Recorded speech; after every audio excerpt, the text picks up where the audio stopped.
como eu já adiantei para quem estava aqui antes, 13º encontro, a gente vai falar de algumas tensões globais. Legal. Eu vou compartilhar, apresentar agora com vocês. Alguém chegou e aí cancelou aqui o botão que eu estava clicando, apresentar agora uma janela que vai ser, deixa eu desfazer isso, aí o projeto, e aí eu apresento a janela que é o projeto, isso, bem melhor. Vai aparecer para vocês aqui uma tela totalmente em branco, uma coisa meio confusa, mas que rapidinho vocês vão entender por quê. Tem uma animação, eu queria que vocês essa animação de slide de abertura, legal, então falar de tensões globais, né, então uma aula aí bem focada nesses desafios, nessas questões políticas em alguns países e algumas regiões. Tem ainda colegas se juntando a nós, se a Cruz até avisou sim, mas tem alguém falando em segundo plano, minha esposa, ela é italiana, falou bem alto, mas tudo bem, não tem problema, vai dar certo. Vamos lá, pessoal, então nossa aula aqui de tensões globais, a ideia é falar sobre alguns conflitos, algumas coisas que estão rolando pelo mundo hoje, né? A nossa próxima aula fala de Oriente Médio, então certamente alguns dos grandes conflitos, algumas das grandes tensões globais estão nessa região, como vocês bem sabem, e vão ser o foco da nossa próxima aula. Então, aqui eu não vou entrar tanto nesse detalhe dessa região, tá? Só para vocês já entenderem. Falar, nossa, mas você não falou de Jerusalém, de Israel, do Irã, do Iraque? Calma, é a próxima aula. Beleza. O que é legal a gente começar conceituando, né? Esse conceito de Estado e de nação, que não é a mesma coisa, né? E é isso que vocês vão perceber que muitas vezes provoca essas tensões, tá? Então, assim, Estado, né? O que é Estado? O Estado, ele vamos dizer assim, uma unidade política. Então, essa unidade política, né? Então, uma organização que tem soberania sobre um território. Então, você tem um território ali delimitado por fronteiras, em que você tem uma unidade política que tem soberania sobre ele. Então, você tem um governo com soberania sobre um território ali, delimitado pelas fronteiras naturais, né, às vezes rio, mar, montanha, e fronteiras, às vezes, artificiais, que a gente traça assim, né, por exemplo, a linha reta. Vocês veem, por exemplo, o mapa dos Estados Unidos, ele trabalha muito com fronteiras artificiais, né, os estados muito quadradinhos, né, tem estado que é quase quadrado, né, então, poucas fronteiras são naturais ali, no geral, é tudo fronteira bem artificial ali nos Estados Unidos, né. E essa soberania, o que acontece? Como que o Estado tem essa soberania por esse território delimitado, né? Ele trabalha com organizações, então vocês já devem ter ouvido falar do poder jurídico, do poder judiciário, legislativo, executivo ou administrativo, então é isso, né? Você tem as instituições ligadas ao poder administrativo, legislativo e judiciário, que controlam aquela porção de terra, aquele espaço delimitado por fronteiras com soberania, tá? Então, isso é o conceito do Estado. Então, nação é a mesma coisa? Não. Nação, o que é uma nação, né? Está muito ligado a um povo, que mantém aí alguns laços históricos e culturais. Então, um povo de um mesmo lugar, que mantém esses laços, né? Uma etnia, normalmente tem uma mesma língua, eles têm muitas vezes ou uma mesma religião ou afinidades religiosas, tem uma origem étnica comum, né? Então, tem uma mesma origem de uma mesma região ou que vieram de outra região, né? Então, a nação está muito ligada ao povo, e não necessariamente esses conceitos estão sempre juntos, né? O que acaba acontecendo, né? É uma relação complexa, porque no geral a gente acha que é sinônimo, Estado e nação é a mesma coisa. Por que a gente acha isso? Porque muitas vezes uma nação habita o mesmo Estado, então o mesmo povo habita o mesmo Estado, né? Se a gente for pensar até no Brasil, né, a gente tem os povos autóctones, né, de originais daqui, mas infelizmente são uma minoria minoria bem grande, é difícil de dizer, mas são muito minoritários, né? Então, dá para dizer que a gente tem um pouco mais, talvez, aqui, não tem tanta diferença na composição, né? Acho que as grandes separações são essas, são os povos originais do Brasil e os não originais, né? A gente não tem uma etnia muito forte aqui original, nem uma etnia muito forte que veio de fora, assim, que, vamos dizer assim, queira, por exemplo, uma separação, tem uma língua diferente. A gente tem uma mesma língua, muitas religiões, né, em tese um Estado laico, né, em tese, né, até na nossa nota, tá, que Deus seja louvado, mas em tese somos um Estado laico. Então, assim, dá para dizer que o Brasil é um Estado-nação, mas ainda assim tem ali as suas minorias. Mas o que acaba causando relações complexas é quando você tem nações muito distintas, tá, dentro de um Estado. Deixa eu dar uma olhada se alguém mandou alguma coisa no chat. Não, tá tudo certo. Imagina, é bom você avisar, porque eu sei que tá falando alto, eu falo mais alto aqui para alguém brigar com ela lá.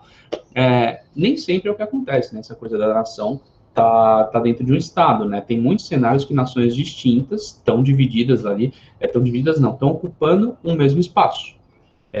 Então, o que acaba acontecendo aí isso seja, como eu falei, né, seja pelas populações originais ou autóctones, né, essa palavra meio feia, assim, mas os povos originais de uma região, por exemplo, os índios dos Estados Unidos, os índios do Brasil, as populações incas, astecas da região ali, tanto do México, né, os astecas, como os incas de toda a região aqui da América, vamos dizer, espanhola aqui, né, pensando na nossa América do Sul e tudo mais, então são povos originais, né, que muitos nem existem mais aqui hoje. Então, você tem, às vezes, a presença desse povo original e do imigrante, né, dentro de um mesmo estado, que são, às vezes, nações distintas, né. Só que isso, às vezes, pode ser harmônico, né, muitas vezes, nos estados com várias nações, tem acordos e regras em que, assim, tem uma estrutura política comum, convívio pacífico, a gente vai ver na sequência um exemplo disso, mas, às vezes, eles dividem o mesmo espaço de forma não tão harmônica, né. Então, por exemplo, acabei de dar aqui nesse penúltimo bullet, aqui, nesse penúltimo item, a gente fala sobre nações que há acordos, regras que mantêm uma estrutura política comum. Um grande exemplo aqui para vocês é esse aqui, é o Reino Unido, né? O que acontece? Isso aqui está inclusive na apostila de vocês. O primeiro quadro que está aqui são as Ilhas Britânicas. O que são as Ilhas Britânicas? São uma divisão física, se a gente for pensar. A gente sabe que aquelas ilhas são as Ilhas Britânicas. Então, a gente tem aqui essa ilha principal, que é da Grã-Bretanha, tem a ilha da Irlanda, que mais a oeste, e outras ilhas, né? Shetland, Hébridas, Ilha de Man, mais para cima tem outras ilhas. Quer dizer, isso aqui são as Ilhas Britânicas, é uma questão física. Da mesma maneira, de uma questão física, essa ilha grande aqui, verde, é a Grã-Bretanha. Tá até aqui, ó, Ilha da Grã-Bretanha, não sei se dá para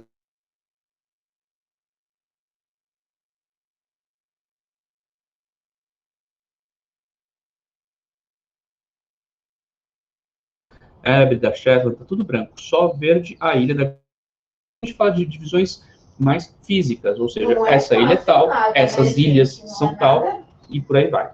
Dentro disso, aí a gente começa a ter algumas questões de divisão política. Então, por exemplo, o que é a Inglaterra na fila do pão? É isso aqui, ó. Essa parte verde da Grã-Bretanha, que faz parte das Ilhas Britânicas, essa parte verde aqui é a Inglaterra. Isso é o Estado? Não. O Estado é o Reino Unido, que a gente vai ver na sequência, mas dá para dizer que é uma nação, né? Que tem lá seus conflitos, suas divergências, mas é uma nação. Há, de certa forma, uma mesma origem étnica, uma mesma linguagem, tem muita presença de imigrantes, mas que estão se adaptando ao contexto de nação. Não é que tenha dois povos de origens muito distintas dentro daquela nação, tá?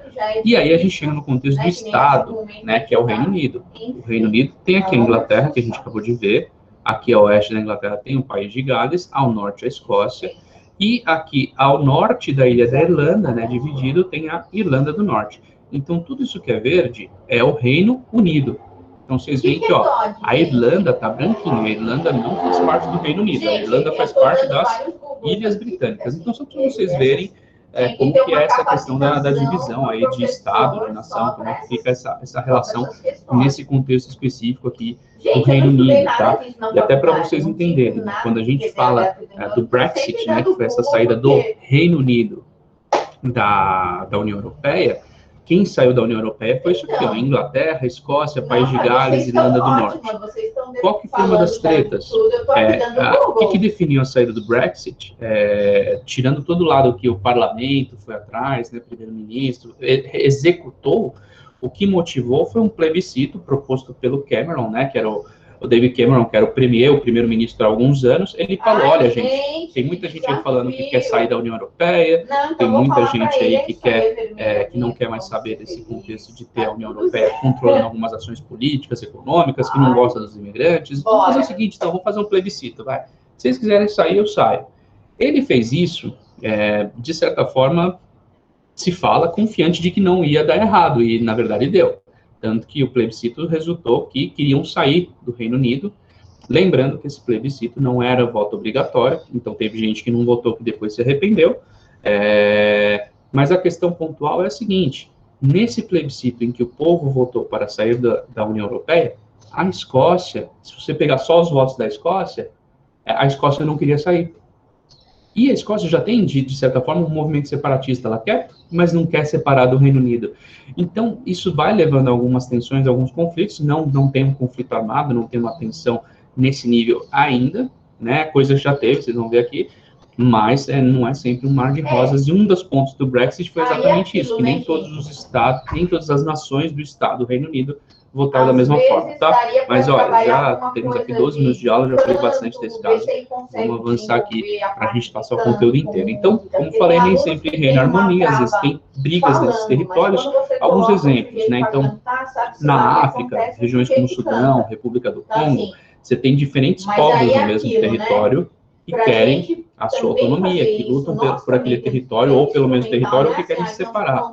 Você tem, por exemplo, também Palestina israelense, né, que estão ali no mesmo território. Você tem o Estado da Palestina, você tem a faixa de Gaza, mas eles têm muito conflito. Inclusive, Jerusalém é uma cidade muito disputada. Por quê? Porque ela é uma cidade sagrada para 3 religiões, católica, muçulmana e também para a religião sionista, vamos dizer assim, né, judaica. Então, você tem 3 religiões que acham a cidade sagrada. Quem é o dono dela, né? Hoje, Jerusalém, capital do Estado de Israel, né? Mas vocês veem que não é uma coisa sempre harmônica. Os curdos, né, são um caso muito emblemático, muito antigo e está sempre com uma área de tensão. Então, os curdos, eles têm território deles. Eles são uma nação, uma etnia, né?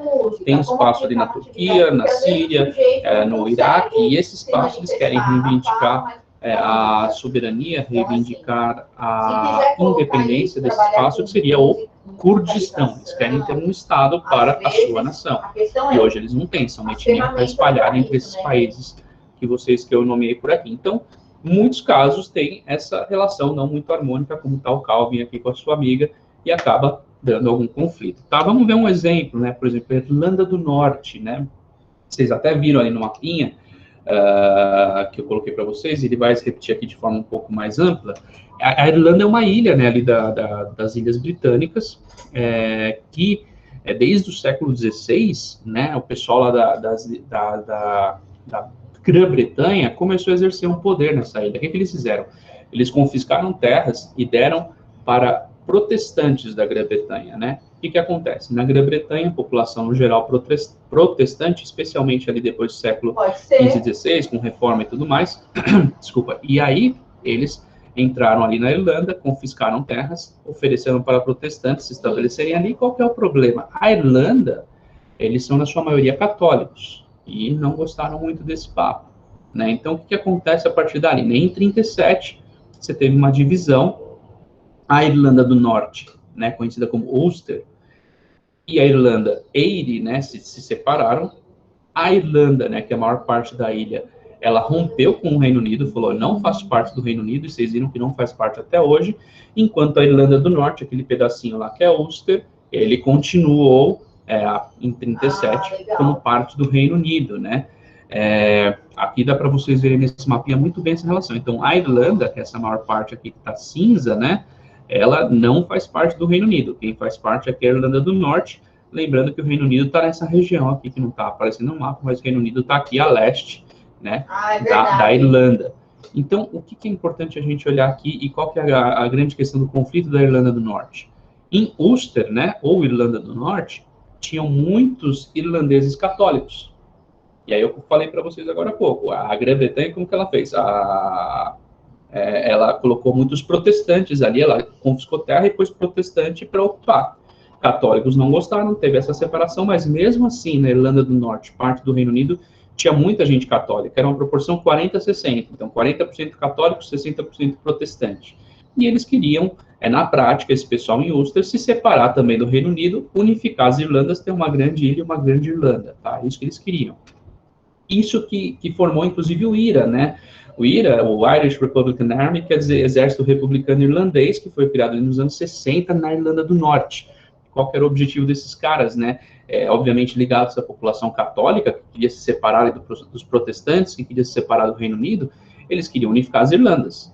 E eles fizeram vários atentados terroristas, respondidos com atentados terroristas também de milícias, né? Milícias protestantes, apoiadas pela Grã-Bretanha. Então foi atentado para todo lado. Tem até uma música clássica do U2, né, que é a Sunday Bloody Sunday, que fala sobre um domingo sangrento que teve um atentado lá das milícias protestantes, matou uma galera, e o IRA também fez sua parte. Então, assim, era um conflito até ali nessa época dos anos 90, quando começou a ter um alinhamento, né? Aqui vocês veem o pessoal do IRA, inclusive nessa foto, né, bem cobertos, óculos, exatamente por quê? Porque, além de serem membros do IRA, né, eles são cidadãos, vamos dizer assim, né, eles não são um exército formal, por assim dizer, não são, ou melhor dizendo, não são um exército ligado ao governo, ligado às instituições governamentais, então é um exército, assim, informal, onde, na verdade, até pelas ações terroristas, eles não podem mostrar quem são,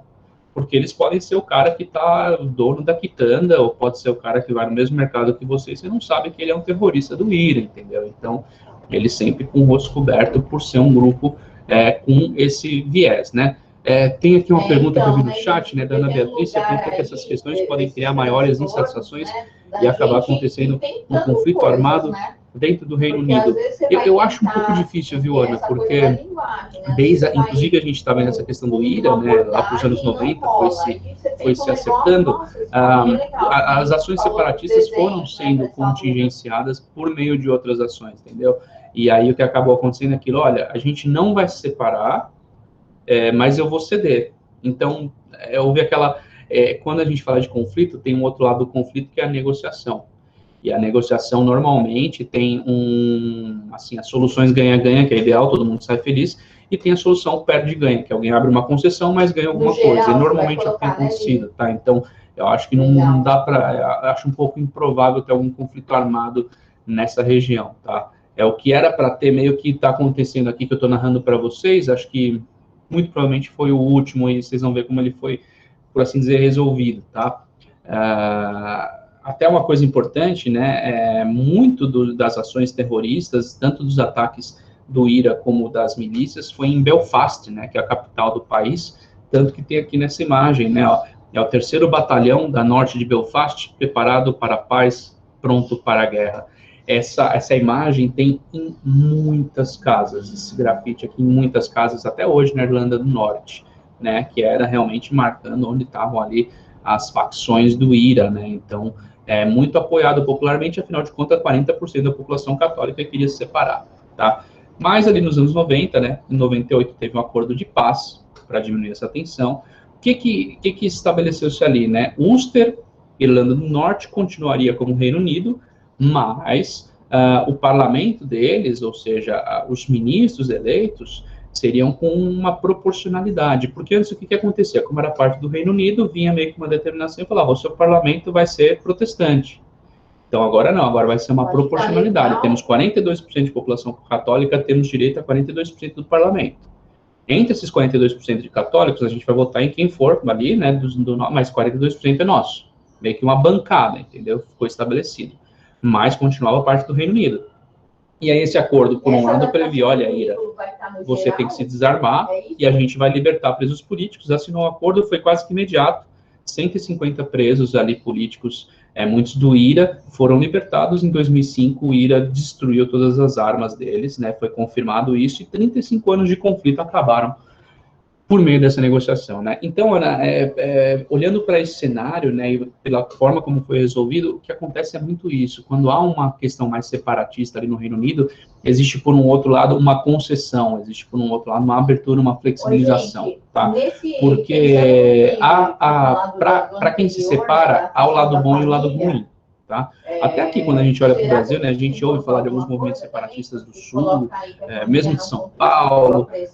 Isso, obviamente, tem um viés, assim, regionalista ou até nacionalista, pensando na nação São Paulo, na nação Sul, e para eles tem, sim, algumas vantagens de se separar, mas tem muitas desvantagens. Olhando para esse todo, para o contexto de vantagens e desvantagens, negociação e concessão, que a coisa se estabiliza, tá? A gente aqui não está nesse nível, né? Acho que é muito mais para lá que tem essas questões, mas mesmo assim, olhando para o todo que a coisa se estabiliza. Deixa eu ver se tem mais alguma pergunta. Beleza, era isso. Então, fechamos a página aqui sobre o pessoal do IRA, né? Vamos olhar para o povo basco ali na Espanha, né? Então, a gente tem esse país basco, Fica bem aqui na divisa entre a Espanha e a França, como vocês podem ver. Infelizmente não tinha um mapa em português, mas dá para ter uma ideia boa, né, do que tem aqui. Ele, como está falando aqui entre França e Espanha, a principal cidade dele é essa aqui, ó, é Bilbao. Cadê o Copa? Aqui na esquerda. Bilbao é a principal cidade, é chamada, inclusive, de capital do País Basco, né? O País Basco, pessoal, ele tem tradições culturais muito fortes. Até mesmo a língua deles é uma língua que é muito maluca, não tem nada parecido em nenhum outro lugar da Europa, sabe? Tem até uma mística, assim, sabe, da origem do País Basco, porque é realmente uma língua muito, nem se sabe direito de onde veio.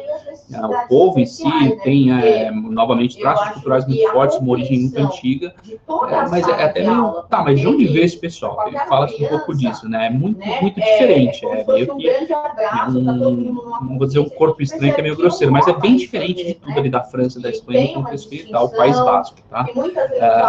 E os conflitos, até a gente olhando aqui por esse mapinha, né? Pensando que aqui tem uma fronteira, a maior parte do País Basco está na Espanha e os conflitos estão ali na Espanha, tá? Não na região francesa, embora tenha País Basco na Espanha e na França, mas os conflitos estão concentrados na Espanha, tá? É ali que formou-se, inclusive, o ETA, né? Que é os Kali Takatsuna. Cara, que língua maluca essa? Não sei, parece meio grego, meio japonês. O País Basco é realmente um negócio. Vale até dar um Wikipédia depois pesquisar do País Basco, que é muito legal, uma coisa muito diferente, né? E o ETA quer dizer isso aqui, Pátria Basca e Liberdade, né? E o que eles queriam? Eles querem unificar, né, esses territórios franceses, espanhóis e serem independentes, ser o País Basco mesmo, né? O que aconteceu, né? O ETA e as ações deles, né? O ETA, ele foi fundado num contexto ali no final dos anos 50, muito relacionada com o governo do General Franco, né, de 1939 a 75. Esse governo ele reprimiu de forma muito agressiva bascos de outras minorias étnicas, até porque, né, o governo do General Franco ele tinha um grande flerte com o fascismo, né? É um governo de natureza fascista, na prática. Tanto que, assim, o Franco ele recebeu meio que, de certa forma, pode ser um convite do Hitler para se juntar a ele, né, na época do eixo ali, né?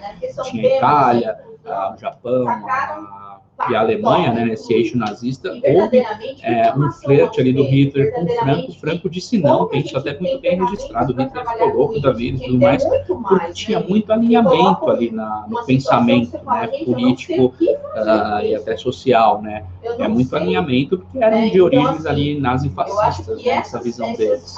E o ETA, até por se opor a isso, né, ele tinha um cunho um pouco socialista, se for pensar, que era a grande oposição na época, né? Tanto que o italiano, o ditador italiano, que me falou o nome agora, mas eu vou lembrar dele, ele foi, no final das contas, né, do fascismo italiano, entrou alguém na sala, deixa eu dar ok, bacana. Do fascismo italiano, ele foi capturado por grupos socialistas comunistas, né? Então você imagina qual foi o fim dele, né? Então foi uma coisa, Benito Mussolini, líder fascista na Itália, quando ele fugiu, depois que a Itália foi capturada, perdeu a guerra, o Benito Mussolini foi capturado por grupos socialistas comunistas. Imagina o que aconteceu, tem cenas na internet, tem fotos e tudo mais, é bem pesado, tá? Porque tinha realmente um conflito muito grande ali nessa época. O que aconteceu? Em 70, o Franco morreu. E a Espanha passou, nos anos seguintes, por um processo de redemocratização. Então, estava saindo desse viés, vamos dizer, mais fascista, né, ditatorial, para ir para um contexto mais democrático. E com isso, ali em 77, teve sim uma autonomia política dos bascos. Então, reduziu bastante a tensão, mas não eliminou as ações violentas do grupo, que continuaram nos anos 80 e 90. Né? Em 2011, o grupo assinou e anunciou realmente um cessar-fogo, né? E parece que tem continuado realmente, mas tem algumas pessoas meio céticas quanto a isso, que não acreditam muito, porque, por exemplo, em 77 já tinha autonomia política dos bascos, mas continuaram tendo atentados terroristas, matando alvos civis e militares. Então, nem todo mundo confiava que os bascos e o ETA tinha parado por completo. Mas, ao que tudo indica, realmente 2011 marcou o fim das atividades terroristas do grupo, tá? Só para falar um pouquinho sobre o País Basco. Beleza, e acho que aqui deixa eu dar uma olhada no nosso horário, estamos com um tempo bom. a gente tem uma última questão aqui de conflito, de tensão global, que é do Tibete, né? Isso, é nesse que lugar acontece que eu falei, com o Tibete? Geral, de uma Dá para dizer que ele é um país dentro de um país. Olha, né? ele Porque, ocupa, assim, na prática, toda... E, novamente, não é um país, não é independente, né? É uma região aqui da China. Pega toda essa região aqui, né? Então, conversa bastante aqui com... Aqui é o Himalaia, né? Tanto que aqui é o Nepal, Butão. O Nepal é onde tem as maiores montanhas do mundo, né? O Everest está aqui, por exemplo. O K2 também. Então, aqui é uma região muito montanhosa. Tanto que a gente ouve falar do Tibete, a gente imagina aquele monastério, né? Aqueles monges budistas ortodoxos no alto da montanha, descendo 3.000 degraus para ir buscar água e voltando, e é isso mesmo, tá? É isso mesmo que acontece. Não é à toa que a gente tem essa imagem, e ela foi colocada um pouco por Hollywood e tudo mais na nossa cabeça, mas porque é uma coisa real, é uma coisa que acontece lá. O Tibete, então, essa região aqui no oeste da China, né? O que acontece, né? Se a gente olhar para a China, é um país com 1,3 bilhão de habitantes. Então, gente pra caramba. 92% deles, a maioria esmagadora, são os povos que a gente pode chamar da etnia Han, né? Só que tem 8% de outras etnias. Falar 8%, cara, 8% de 1,3 bilhão é mais de 100 milhões. É em torno de 100 milhões. Show. Então, é gente pra caramba. Né? Tem muito país no mundo que não tem 100 milhões de habitantes. Né? Aliás, tem mais países que não tem do que tem. Então, 100 milhões de habitantes de outras etnias é gente pra caramba. E uma dessas etnias são os tibetanos, né? Então, o que acontece? Eles ocupam grandes porções aqui que eu já mostrei para vocês no oeste da China. Em 1950, né, a China, sob o governo comunista de Mao Tse-tung, né, a Revolução Popular, a região foi ocupada militarmente, né? A região do Tibete foi ocupada militarmente pela China. Inclusive, o líder religioso do Tibete, que é o Dalai Lama, desde então, desde 1950, está refugiado no norte da Índia, né? A Índia, que é um país que tem ali diversas religiões, mas que se destacam, obviamente, o hinduísmo e o budismo, tá? Então, o Dalai Lama está desde 1950 no norte da Índia. Lembrando que Dalai Lama é uma, vamos dizer assim, é o nome do representante máximo dos tibetanos, né, da liderança máxima deles, e que normalmente é vitalício, ou seja, a pessoa é Dalai Lama até morrer, e quando ela morre, eles já sabem quem é o próximo Dalai Lama. Aí tem questões muito, vamos dizer, espirituais envolvidas, mas eles já sabem quem é o próximo Dalai Lama, e normalmente ele assume essa posição de forma muito jovem, aconselhado por pessoas mais velhas e tudo mais. O Dalai Lama, então, ele não é necessariamente a mesma pessoa, tá? É uma entidade, vamos dizer assim. Então, o que acontece desde 1950, o Dalai Lama refugiado no norte da Índia, e de lá, no norte da Índia, em certa segurança, ele tem promovido ações internacionais para quê? Para que a comunidade global pressione a China para deixar de pôr tanta pressão no Tibete, respeitar as tradições culturais deles. Na prática, pessoal, os tibetanos, eles não querem nem assim, não vou dizer não querem, tá? Porque todo mundo quer, de certa forma, as etnias, mas eles não lutam tanto assim, eu quero independência, eu quero um Estado livre, eu quero um Estado independente, a nação soberana do Tibete. Não, eles querem simplesmente respeito, eles querem ficar na deles, eles querem que não sejam confrontadas as tradições deles, porque eles querem manter sua cultura, suas tradições, e a China não deixa. Tanto que, assim, quando vocês veem a questão do Tibete na internet, vocês veem muito essa frase, né? Free Tibet, ou seja, liberte o Tibete. Não é assim que eles querem simplesmente ser um país independente, eles querem respeito à cultura, às tradições deles. Tem alguma coisa aqui no chat, né, do Nicolas, livro interessante, se chama Deus Chegou ao Tibete, onde fala sobre como o cristianismo, sem dúvida, alcançou um dos países mais fechados.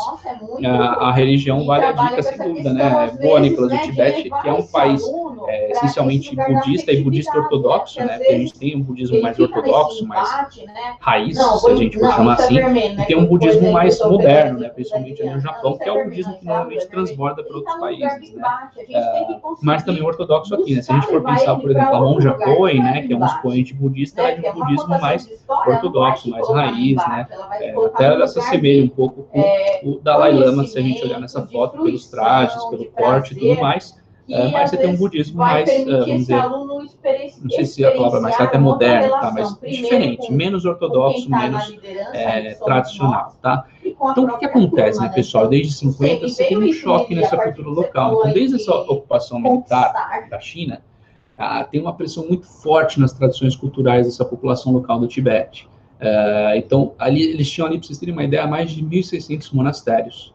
E a maioria deles foi já destruída por soldados chineses, né? Então, realmente é uma invasão, é uma operação grosseira ali para destruir a cultura, né?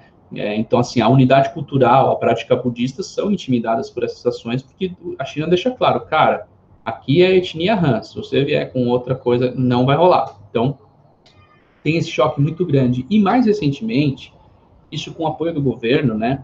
Uma das formas para diminuir a unidade cultural dessa região é o quê? É incentivar pessoas da etnia Han a morarem no local. A emigração de chineses da etnia Han para o Tibete. Afinal de contas, o Tibete é um território da China, né? Então, eles podem estimular ali, com seja o benefício que for, seja de trabalho, de moradia, de apoio fiscal, de impostos, ou tudo isso, eles podem incentivar chineses da etnia Han a morar no Tibete. Então, na prática, em pouco tempo, o que se espera? Que os tibetanos vão ser minoria dentro do próprio território. Então, o que acontece é que você tem uma ação da China para sufocar essa cultura, para sufocar essa tradição, para realmente tentar uniformizar a etnia que tem no país, deixar tudo etnia Han, ou pelo menos de forma totalmente submetida a ela. Tá? Isso que acontece hoje, esse é o grande conflito no Tibete, que às vezes tem sim umas tensões, às vezes tem monge que vai para porrada, às vezes tem monge que ateia fogo no próprio corpo em protesto, tem também cenas disso na internet, muito fortes inclusive, mas mostra bastante o foco desses caras na religião, nas crenças, na cultura. Então, tem bastante aí para a gente ver sobre esse conflito também, tá? A gente tem ainda alguns minutos, tem algumas perguntas, inclusive são os exercícios que estão na nossa apostila, tá? Então, é legal que dá para a gente amarrar bem o que a gente viu aqui, né? Então, começando, pessoal, olha só, da questão básica, né? Então, esse exercício, se não me engano, é do Mackenzie. Você tem um grupo separatista ETA, anunciou uma trégua permanente. Isso aqui é uma notícia, tá? E ele fala assim, ó, a empresa internacional, nas últimas décadas, tem dado destaque às atividades do grupo basco ETA, que, por meio de seus atentados, se chocava com o Estado espanhol. No último dia 10 de janeiro, 51 anos após o início de suas atividades, o grupo anunciou no jornal independente basco Gara uma trégua geral e permanente. Então, isso aqui fala de quando o ETA assinou uma trégua, provavelmente ali em 2011, né, 10 de janeiro de 2011, isso aqui, 10 de janeiro de 2011, a Silvana Aline Soares Simon, Divulgação Científica em Relações Internacionais. Então, isso aqui é um trecho, uma nota, né, de uma publicação falando exatamente sobre a trégua do ETA. E aí a pergunta, assim, a respeito desse tema como um todo do ETA, o que é correto afirmar, né, do ETA, do País Basco e tudo mais. Então, ele começa colocando, eles adoram, né? Os bascos são um povo de origem desconhecida. Isso é meio difícil, né? Eu falei da língua deles serem meio desconhecida. Um povo de origem desconhecida. Mas vamos acertar, vamos acertar que tá ok. Isso, né? Eles estão divididos entre Espanha e o norte de Portugal. Já errou, né, gente? O País Basco é entre Espanha e França, tá? Então, alternativa A já era. Alternativa B, em 1959 surgiu no nordeste da Espanha e sudeste da França, tá certo? O movimento ETA, um grupo de tendência socialista e com ideais separatistas. Eu falei para vocês, né? Eles têm um viés um pouco socialista, até porque se opuseram ao fascismo do Franco, né? Então, e querem separar, querem realmente separação. A ação centrou-se nas táticas de guerrilha urbana, praticando atentados contra autoridades governamentais ligadas ao ditador Francisco Franco. Me parece ok.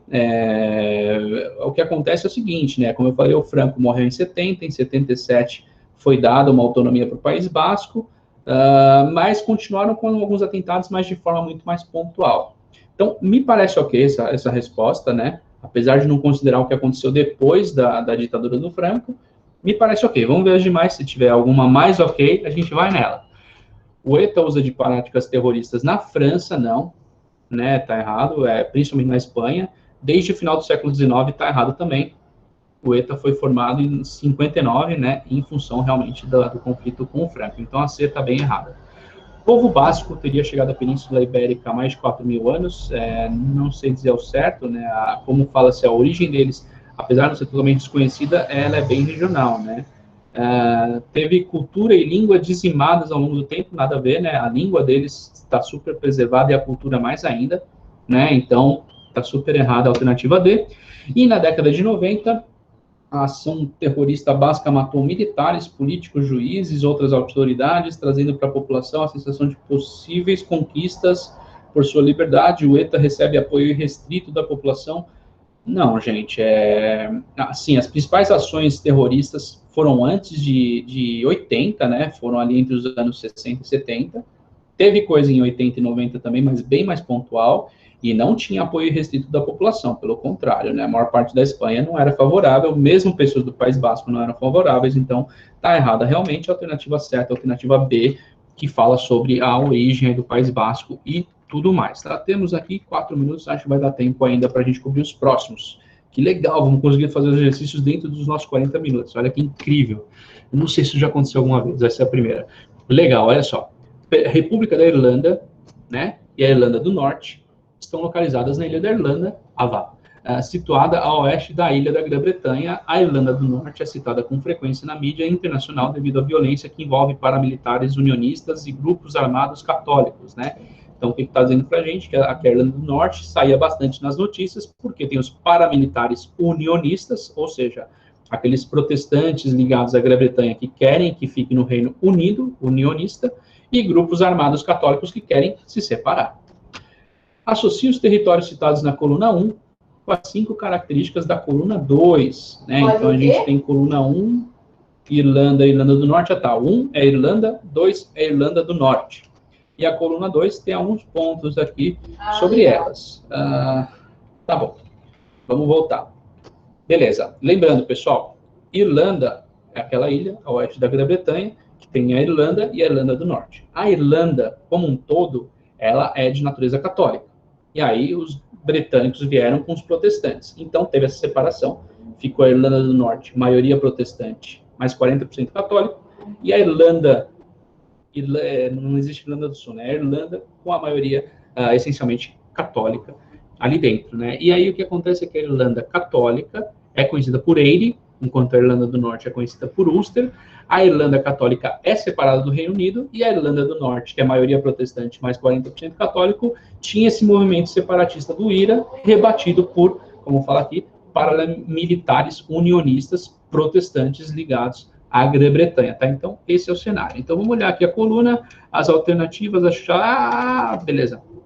Então, vamos lá. Quem que é conhecido por Ulster, né? Conhecido por Ulster é a Irlanda do Norte, aquele pontinho ali até no nosso mapinha, aquele pontinho laranja dentro daquela mancha cinza, né? Quem que tem maioria católica? Não é a Irlanda do Norte. A Irlanda do Norte é a maioria protestante. Então, a maioria católica está na 1, que é a República da Irlanda, tá, pessoal? Quase o dia mais feliz da vida, né, Nicolas? Vou ver se dá tempo ainda, que tá agora falta 1 minuto para acabar. Quem que pertence ao Reino Unido? Pertence ao Reino Unido é aquela protestante ali de cima, que é a Irlanda do Norte, é a alternativa 2. Maioria protestante a 2 também, acabei de dar a resposta que é a Irlanda do Norte. E se a 2 é Ulster, Eire é 1, né? Então, Eire é a Irlanda, a República da Irlanda, né? Então, fica 2-1-2-2-1. A alternativa correta é a C, 2-1-2-2-1, olhando coluna 1, coluna 2, tá, pessoal?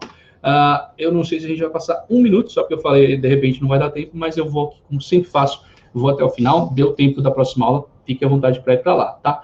Mas aqui a gente tem um texto, né, sobre uma tensão na Europa, falando do IRA, né, que o IRA surgiu depois da Primeira Guerra Mundial, nos anos 60 participou de um movimento pacífico pelos direitos civis, mas depois do Domingo Sangrento ali em Belfast, o bicho pegou, ele se transformou em uma organização mais temida da Europa, e está relacionada com a situação política de qual país? Qual país que tem a ver com o IRA? Alemanha, Ulster, Itália, Inglaterra, Espanha. Se vocês não vieram na aula, talvez vocês fossem na Inglaterra, para falar, Inglaterra tem a ver, mas vocês vieram na aula, vocês viram que tem Eire, Ulster, protestantes, católicos, então vocês sabem que a resposta certa é a alternativa B, Ulster, e é isso que eu tinha para trazer para vocês, pessoal, sobre essas tensões globais. Eu paro o meu compartilhamento por aqui, a gente fecha nossa aula exatamente às 9h20, falando de conteúdo, falando de perguntas, então deu tempo para falar de tudo, pessoal. Eu vou parar aqui a nossa gravação, a gente volta a se ver em 2 semanas, interrompendo